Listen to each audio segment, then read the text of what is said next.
I never expected to find love again at 43, especially not with someone who believed she was unlovable. But sometimes life's greatest gifts come when you've stopped looking. Before I tell you how I proved her wrong, hit that like button and subscribe to follow more real-life stories that show it's never too late for a second chance at happiness. The rain pelted against the windows of the coffee shop as I juggled my laptop, a stack of student essays, and my umbrella. Being a high school English teacher and single father to my teenage daughter had taught me the art of multitasking, but some days were harder than others. This was definitely one of those days. Need a hand?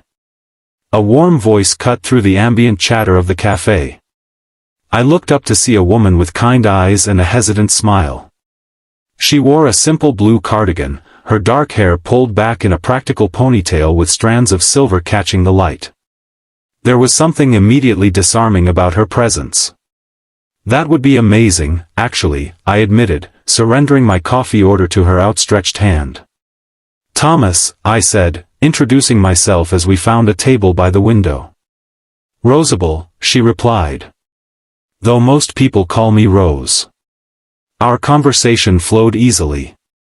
Rose was a pediatric nurse who had recently moved to town after her divorce was finalized.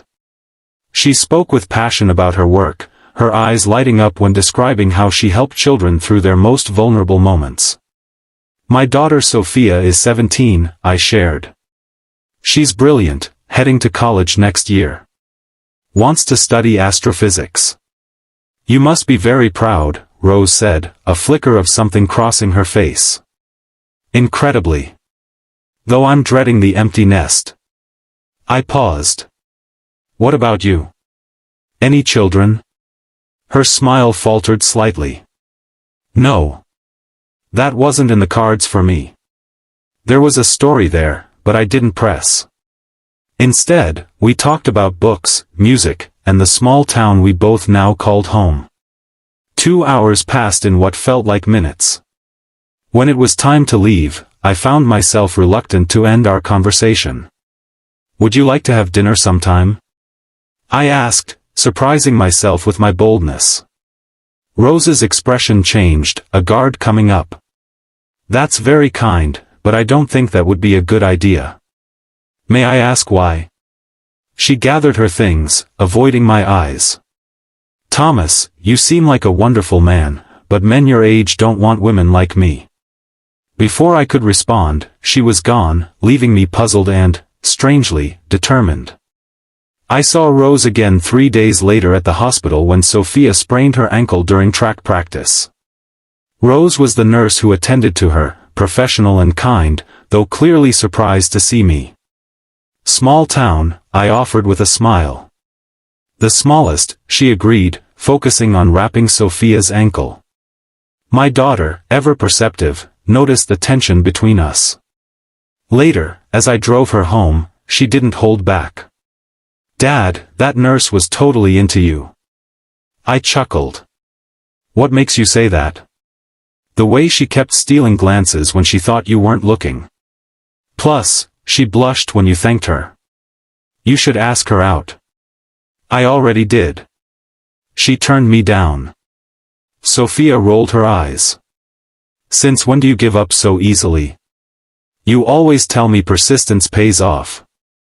There's a fine line between persistence and harassment, sophomore. Then find another way to run into her. Accidentally on purpose. My daughter's suggestion stayed with me. The following weekend, I volunteered for the community garden project that the hospital was sponsoring. Sure enough, Rose was there, kneeling in the dirt, planting sunflower seeds with a group of children. She spotted me and walked over, wiping her hands on her jeans. Are you stalking me, Thomas?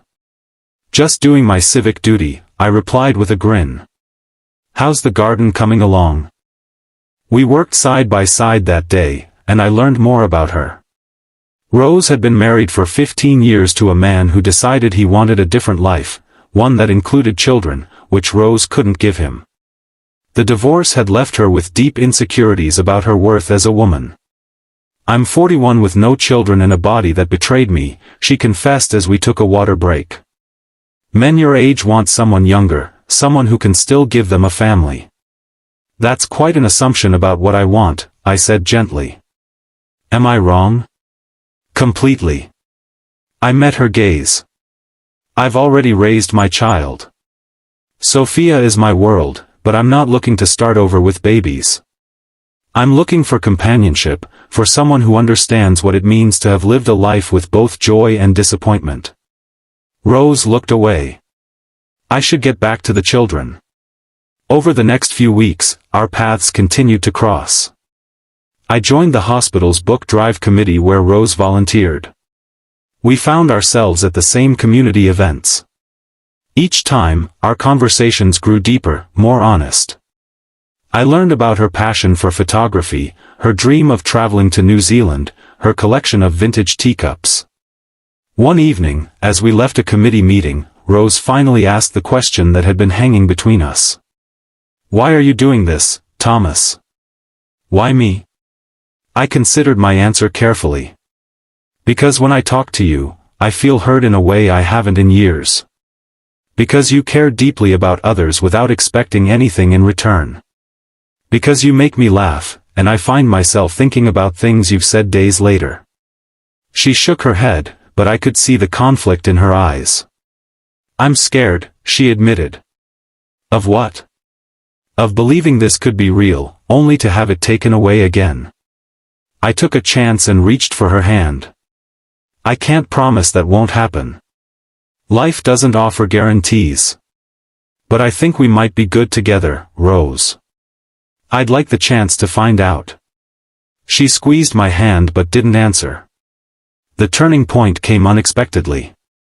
Sophia had organized a surprise birthday party for me at our home, inviting my colleagues and friends. When I walked in to find Rose among the guests, my heart skipped. Your daughter is very persuasive, Rose explained, handing me a wrapped gift. She said I couldn't miss the party of the year. Later, as the evening wound down, I found Rose on the back porch, looking at the stars.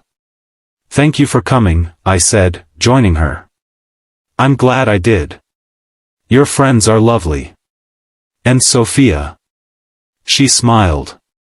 She's extraordinary. You've done an amazing job raising her. She likes you, you know. Says you're refreshingly real, compared to the other women I've dated. Rose laughed. High praise from a teenager. We stood in comfortable silence for a moment before she spoke again. I've been thinking about what you said, about wanting someone who understands life's joys and disappointments. She turned to face me. I've been so afraid of being hurt again that I've been pushing away any chance at happiness. And now? I asked, hardly daring to hope. Now I'm wondering if maybe I've been wrong. About what you want. About what's possible. I took her hand. Have dinner with me tomorrow. Just dinner. We'll take it one step at a time. She nodded, and I felt something shift between us, a barrier coming down, a possibility opening up. Our first official date was nothing extraordinary, dinner at a small Italian restaurant downtown, but it felt momentous. Rose wore a simple dress that brought out the amber flecks in her eyes, and I found myself captivated by the way she gestured when she spoke about things she loved. I still don't understand, she said over dessert. You could be with someone younger, someone without my baggage. Everyone has baggage, Rose. The question is whether we're willing to help each other carry it. I leaned forward. And as for younger, I've done that phase of life. I want someone who understands where I am now, who has their own stories and scars and wisdom. Slowly, cautiously, we began building something together. We took weekend drives to nearby towns, browsing antique shops and trying local restaurants. We had movie nights with Sophia, who delighted in teasing us both.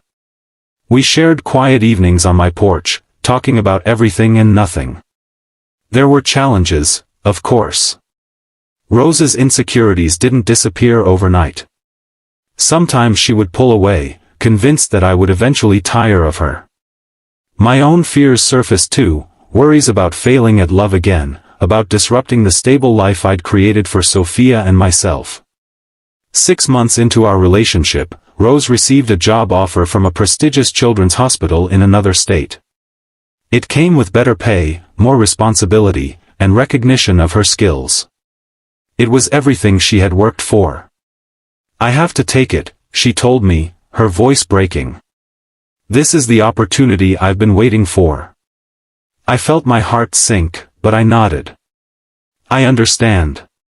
This is for the best," she continued, not meeting my eyes. "We both knew this couldn't last. You need someone who—" "Stop," I interrupted. "Don't tell me what I need. I need you to be happy, yes. But don't use this as an excuse to run away because you're scared." "What are you saying?" "I'm saying I love you, Rose. I'm saying we can figure this out if you want to. Long distance, relocation, whatever it takes. But only if you believe we're worth fighting for." The silence between us stretched, heavy with possibility and fear. "I do love you," she finally whispered. "But I don't know how to believe in this. In us." "Then let me show you." The next few weeks were a whirlwind.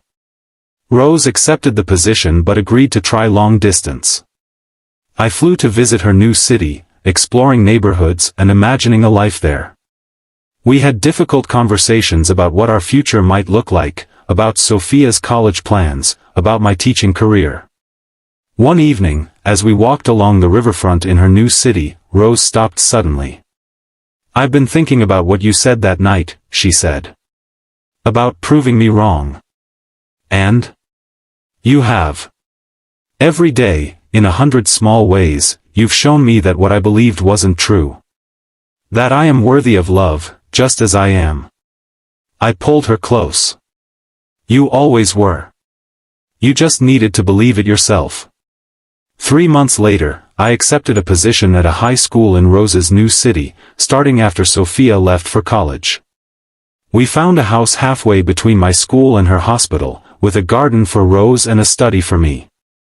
It wasn't perfect, there were adjustments, compromises, moments of doubt, but it was ours. On our 1-year anniversary, I took Rose back to the coffee shop where we first met, now just a memory as we built our new life together. "Do you remember what you said to me that day?" I asked her. She nodded, a smile playing at her lips. "Men your age don't want women like me. I'm so glad I got to prove you wrong." Rose reached across the table, taking my hand in hers. "Every day, I'm grateful that you did. Our story isn't about perfect people finding a perfect love. It's about 2 imperfect people who chose to see beyond their fears and insecurities, who decided that love was worth the risk. It's about understanding that sometimes the things we believe about ourselves are the very barriers keeping us from happiness." If you're watching this and doubting whether love is possible for you, remember Rose's journey. Remember that the stories we tell ourselves aren't always true. Sometimes, all it takes is one person to believe in us until we can believe in ourselves. Like and subscribe for more stories that remind us it's never too late for a second chance. Because sometimes, the most beautiful chapters